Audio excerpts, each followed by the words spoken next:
Today I'm really excited to talk about this movie I just saw in the theaters called Free Guy, starring Ryan Reynolds. So, needless to say, huge spoiler alert, so just be warned.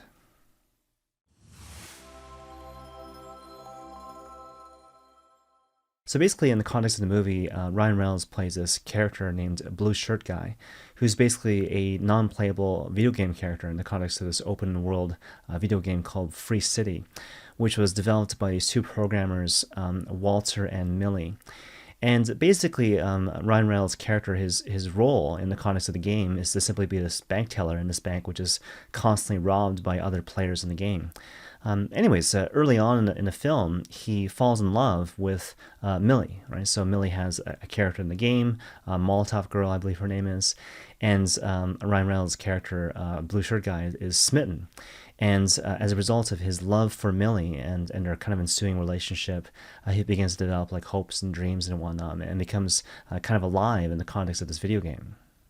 But I suppose what I want to do today, instead of kind of walking through every single detail in the context of the film, I wanted to focus on three key scenes in particular in terms of kind of what they reveal to us about the spiritual life.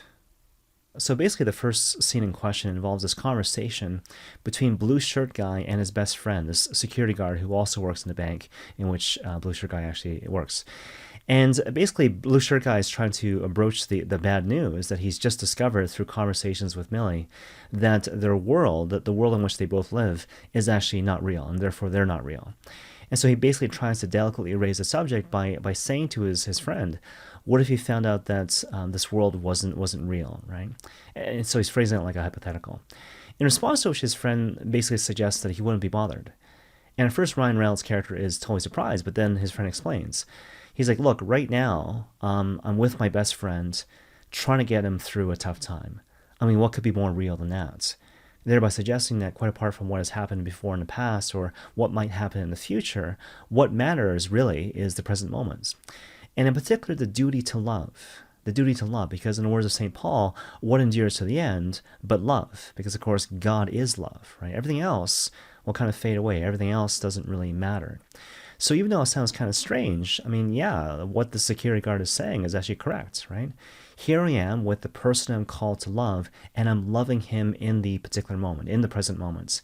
And in a certain sense, again, what else actually matters, right? This is the most important thing that we're supposed to do in the context of life. Okay, so that's kind of the first thing. But the second thing is this.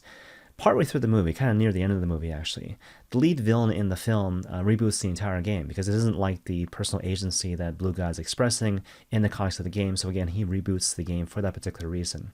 As a result of which, it seems to be that Ryan Reynolds' character is reset to his original programming. So he seems to be just an empty bank teller with no hopes and dreams, which obviously stirs Millie into a bit of a panic. But then Millie talks to her programmer friend Walter, who tells her that, yeah, Blue Shirt Guy was designed to be a bank teller, but at the same time, that what was meant to awaken his hopes and dreams was him falling in love. So basically, the whole idea is that he always dreamt of falling in love with someone, like meeting the perfect girl. And the way that Walter designed the program was that this girl that he would fall in love with had all the same traits as Millie in real life, liking swinging and bubblegum flavored ice cream and whatnot. So given all that, Millie suddenly realizes that the way to kind of make Ryan Reynolds' character snap out of it is to essentially kiss him, to love him in a concrete sort of way. So she does, right? And in response to that, a Blue Shirt Guy instantly remembers everything.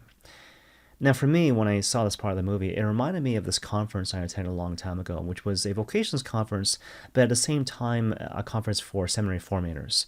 So it wasn't simply about how to get guys into seminary, it was also about what to do with these guys to help them become healthy, holy priests.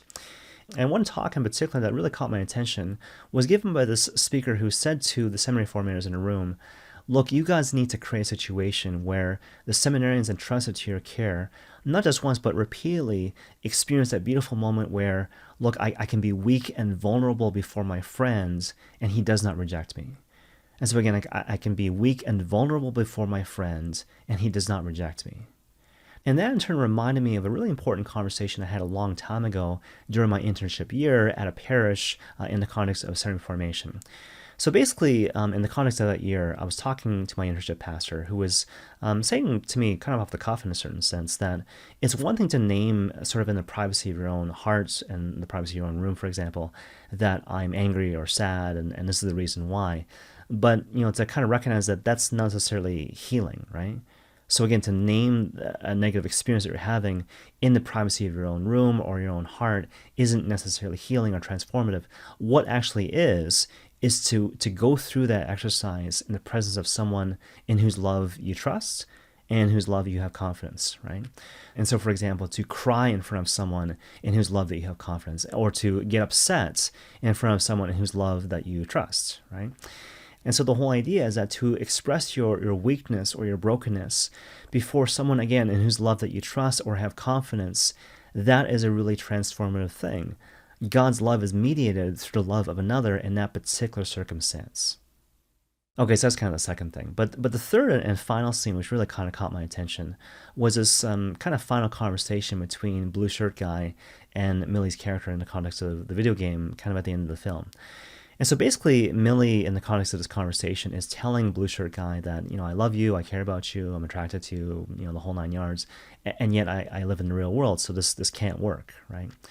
In response to which, Blue Shirt Guy is surprisingly okay with the whole thing, but on top of that, he tells her that the reason why he is the way that he is, in terms of having his hopes and dreams awakened by a girl like her, who has all the same attributes and likes and dislikes that she has, is because he's been intentionally programmed in this way. And so what he tells her, a sort of a really provocative conclusion, is that, in a certain sense, I'm a love letter to the person who has programmed me in this way. And so in the aftermath of this conversation, Millie suddenly realizes, or perhaps more accurately remembers, that Walter was the one to program Blue Shirt Guy to be this way. And so what that means, of course, is that Walter is the one who is actually in love with her. And Blue Shirt Guy is meant to be his love letter to her. And so, as you might expect, in the aftermath of that particular realization, Millie runs to where Walter is. She sees him. She kind of suggests to him in a nonverbal way that she understands now that he loves her and she loves him back, and they kind of embrace and they kiss, and it's happily ever after.